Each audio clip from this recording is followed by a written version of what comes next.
So it's good morning here in the UK, and quite not too early a start. I mean, for Kay, it's an hour later because she's on the beautiful island of Mallorca. And Kay and I, we met, I don't know, how long ago was it? Can you recall? It was over a year ago anyway.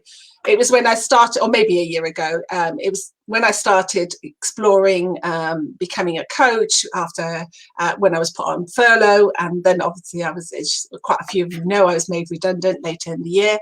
So I've given it more my passion and zest since then. And Kay and I have connected a lot, on a lot of occasions. She has her own group and is a lovely, welcoming, warm, supportive group of midlife women going through midlife transition. They're just finding real purpose again in their life. And Kay has a wonderful program herself that helps support them in this. She also organised, and that's what I love, Kay organised this sort of coffee get together. It was usually most weekday evenings, and then she did it very early on a Saturday for some of those that were in different time zones. And it was a great way to connect. We were on Zoom. There was a number of us, the numbers did vary, and it didn't matter, but Kay was always a constant in that. She was always there, giving her love and support and encouragement. And that's what I love about her. She's very magnanimous with her time, with her energy, with her love, and very much there to support.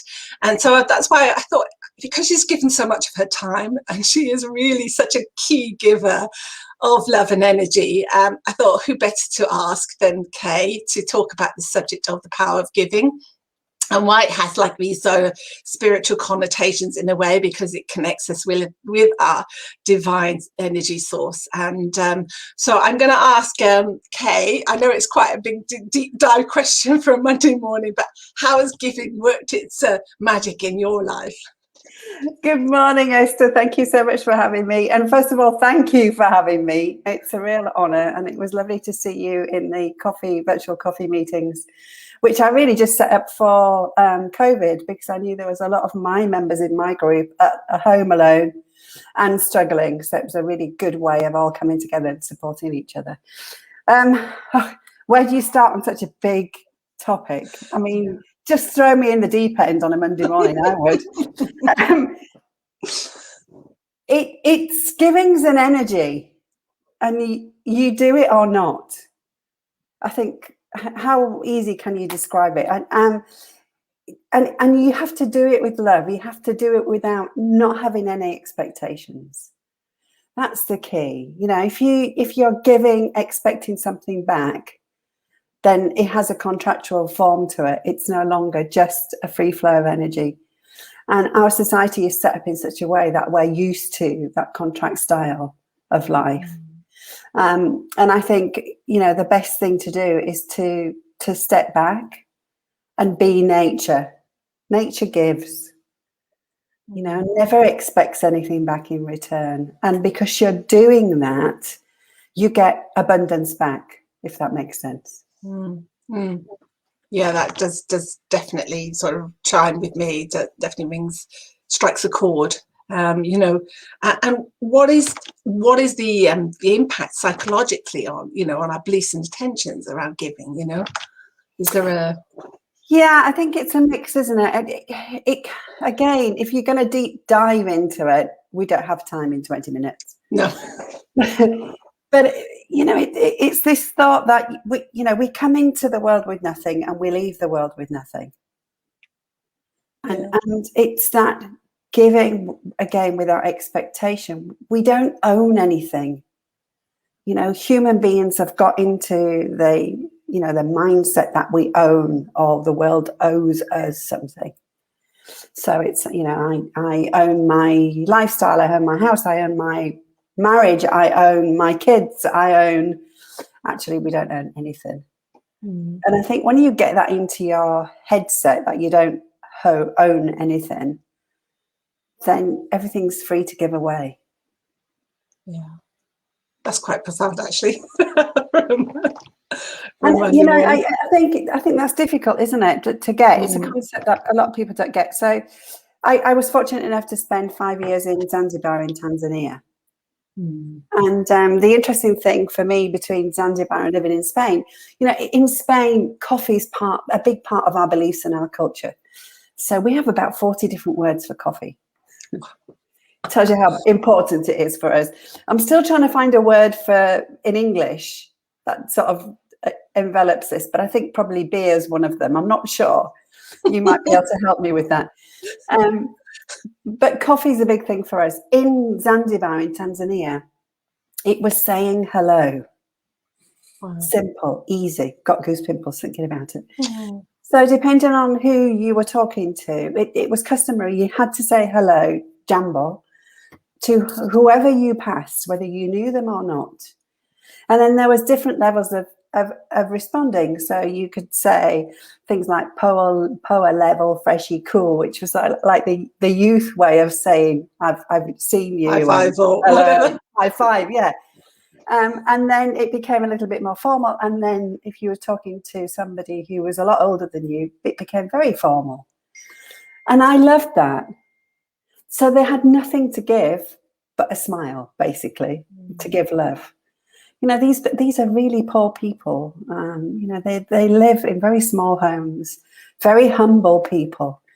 But yet their culture says it all to me. It's this thing about they have nothing to give, but they give everything they have. And I love that. And I think if we can all remember that and do that, the world will be a much better place. Yeah. Yeah, I think definitely in the Western Hemisphere, or certainly where we live, it's very much, we think of, as soon as we think of giving, we think of giving a gift, something materialistic, something like that.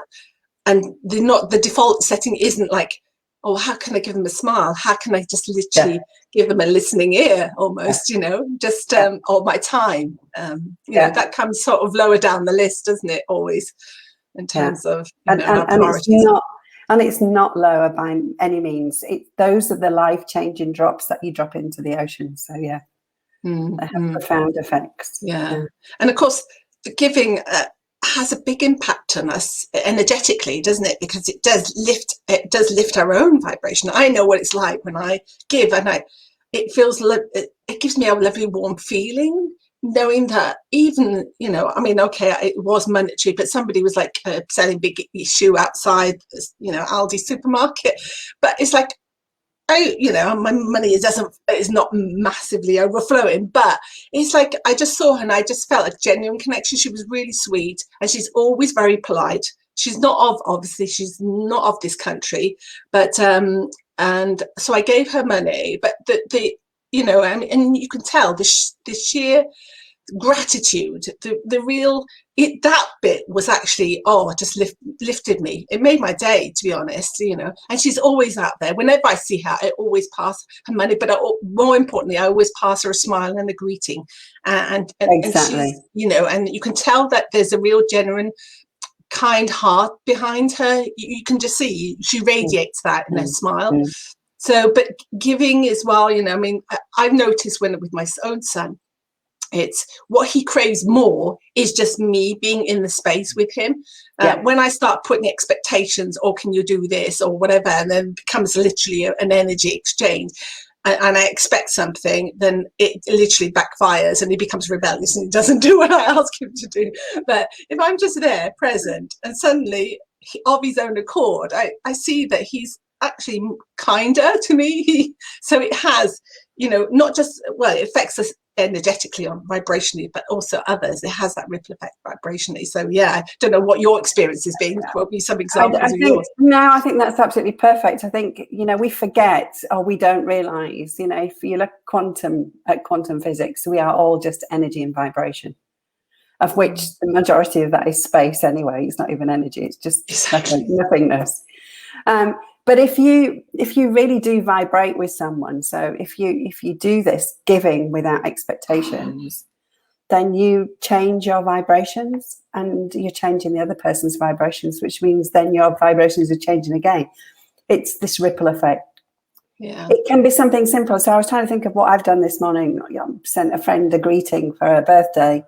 Went to pick up my rubbish bin, noticed my neighbour's rubbish bin was still there. She's not got up yet. So brought her bin in for her to save her having to go out and get it. little things like that don't sound like much. But this is, my simplicity key. I talk about simplicity. These are the simple things that change the world. Nothing. It's not a money exchange. It's not any obligation. There's nothing in it other than I just thought it would be really nice to bring in the bin. I haven't seen her today. She probably won't say thank you. And that's fine. I'm not expecting anything back. And that's the key. There's no expectation with it. So what would your recommendations be to just to cultivate a practice of giving, but without that expectation, without any ties attached to it, this unconditional giving of ourselves? So always simplify it, number one, which starts with start small, and do step-by-step things. So, for example, if you find it uncomfortable to smile at someone who you don't know, then smile at them. If you're happy to smile at them, if you pass somebody in the street, say good morning. Think of Zanzibar, think of their culture. In the Western world, we walk by everybody. Nobody says hello. Just saying good morning. I passed a lady who, she's elderly. She walks with a frame. She goes out. She's got lots of friends. But that particular time, she was walking on her own. And I just walked past her and said, wow, hello, you've walked far today. And she said, yeah, a little bit further today. And I said, I love your hairstyle. You've just had it cut. Well, her face just went, ding. That's enough. And so you made her day, probably. Yeah, start small with really, really small steps, and you'll feel that energy come back, which then, as you say, lifts you up for the day. So it's well worth cultivating, well worth doing it. Yeah, definitely. And if you want to go further, buy the person in behind you in the queue a coffee, or leave some money behind for somebody to have a meal, or like you just said, buy an issue magazine, or if you don't want to do, it's even better if you're not known for doing it. So, for example, you could buy a food bag, or one of those, I've forgotten what they call them. You've got them in England, but like an emergency bag. Food bags. Yeah, we got the. Just go leave it on somebody's doorstep. Somebody who could really do with a little bit of a lift. And do it so that they don't know you've left it, and that's. That's even more powerful. Yeah, it's like very, very powerful. Yourself credit for it. No credit for it whatsoever. I tend to donate anonymously when I'm donating. I don't want people to know I've donated, and I won't tell people because that's not being anonymous either. So it's just a matter of giving without expecting any credit for it back. Yeah. Oh, that's lovely. So tell us more about your group, and if there's some people in the group, because I know a number of us are in that phase of our life. What can they expect there, and what are you working on at the moment? Anything sort of new or something that's very compelling that they may be interested in? Just share away. So we don't do cats. Just so everybody knows, we don't do cat photographs. We don't share our dog pictures and grandchildren or anything like that. We're a little bit more serious, but we are looking at different themes, and we're exploring themes. So the theme previous, just gone, was because I have a passion at the minute for reducing plastics. I like my simple life. I'm really concerned about toxicity and the planet and what we're doing to our bodies, the body burden that we have, which becomes more apparent at midlife, and it is a midlife group. So we've been talking about that. And now at the minute, the other lady who admins the group, Trish Beauchamp, who's down in New Zealand, hence we have the early morning coffee groups for the New Zealand group. She's running relationships on mothering more than anything, and the roles that we play at midlife and how they change. Because they do, our parents get older and can be ill, and we've got all that on top of the sandwich of kids who are becoming, that empty nest, or boomerang kids, they're coming back. So our roles are changing constantly, but there's a big change, a big shift at this midlife stage. So we're talking about that at the minute. What we will be talking about in future months, not quite sure at the minute. One thing I'm quite interested in and quite going down another rabbit hole of knowledge at the minute is to do with I think it's called autography, and I might be saying it wrong, but the science of eating yourself. We all know about keto. Autophagy, yeah. Autophagy, that's it. Yeah, I think so, yeah. So we know about keto. A lot of people don't know about autophagy. So looking into that and how it can help with midlife, I think would be really good for our autumn. I can't remember. Is that like a psychological way of approaching? No, it's not. No, it's actually detoxing. It's like a detox, is it? Or it's basically it's an intermittent fasting style. Yeah. So interesting, and a lot of people don't know about it. But all the time, I'm looking for ways that we can simplify our life. So I'm very keen on cleaning organically. Making sure that you're living your life to its full potential right now, and ditching physical and mental baggage, so that this next stage is much more profound in a way. I love the quote, and I keep saying it. I'm a bit like the guy who invented the yellow Post-its. He spent 15 years trying to get somebody to buy the glue patent, the non-stick glue. And now everybody knows what a Post-it is. So I'm attempting to get everybody to understand this. The Dalai Lama says that the Western woman will change the world. Love that quote. Yeah. The biggest demographic of the Western women at the moment are women over 50. Yeah. So it's time for us to shift our asses and get off the sofa and get on changing the world, because if we don't, it's not going to change. So this comes back to our giving concept, isn't it? Yeah, exactly. Yeah, that's a great way to sort of come to a conclusion. So and I love that you're spearheading that, trying to get people more aware of how the impact of our environment, because nature or you can call it Gaia, has given us so much, and we've taken things so much for granted. And it's only now that politicians and starting to get on board and starting to wake up, almost like, hopefully it's not too late, but we owe it to our planet, isn't it, to give back and to love and nurture it and support it. Yeah, and it's no good waiting for our politicians and our industries to wake up. I think that's the key. And again, this comes back to what we've been talking about. We are all energy. So in order, if we want to change anything, it's up to us to change first. And we've got the responsibility to make changes. And when we change, then automatically other changes happen. So in the relation to plastic, for example, I did a plastic audit recently. So throughout my rubbish bins, I could see exactly where the plastic we're using has come from, and then make a decision about, I'm not buying that anymore. I refuse to go into a supermarket and buy that if it's covered in plastic, blah, blah, blah. And that then changes the whole dynamics. Because if we all did that, 8.5 whatever billion we are on the planet, then the industries won't have a leg to stand on, because nobody's buying. So it will automatically change. So it's no good blaming anybody else. It's about you taking ownership of everything that you want to change in your life. Another deep down rabbit hole. That is another. Yeah. We'll be on here another couple of hours if we go there. We could talk forever. I know we could. We've got an awful lot in common, Esther, and we think a lot in the same way. So yeah. Oh, thank you so much for your time and your love and your care today, for talking about this subject and giving us your insights. It's been really marvellous. My pleasure. Just drop a link to your group in the comments afterwards, because I know, sorry, belatedly only just added you this morning. No, but it's fine.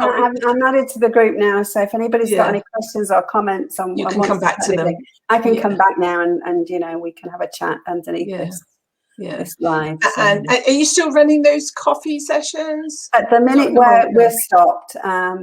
Everything seems to be reasonably well open around the world, and people are enjoying freedom at last. Yeah. So I haven't gone back to it. Maybe in the winter this year for us, which will be the summer for the other side of the hemisphere. But at the minute, I'm just taking a break, and I think it's a good point to move on. So we'll see. Yeah. And thank you for the couple of viewers that have been watching us live, and one's just said thank you so much, this has been a lovely discussion. And I'm not sure, because I'm not registered with StreamYard, who that is. I'll check in afterwards after I finish the live who that is. Fantastic. Thank you very much. Thank you. And I always appreciate that when people do have the time. I know it's not the ideal time for most people if they're working, but thank you so much. And thank you especially to Kay, and I've really enjoyed our connection. And you can tell that she's very genuine. She is very, very giving. So yeah, do connect with her. She's definitely worth having in your friendship arena. And I know we'll talk soon, Esther. So thank you so much for having me. Thank you. Bye then.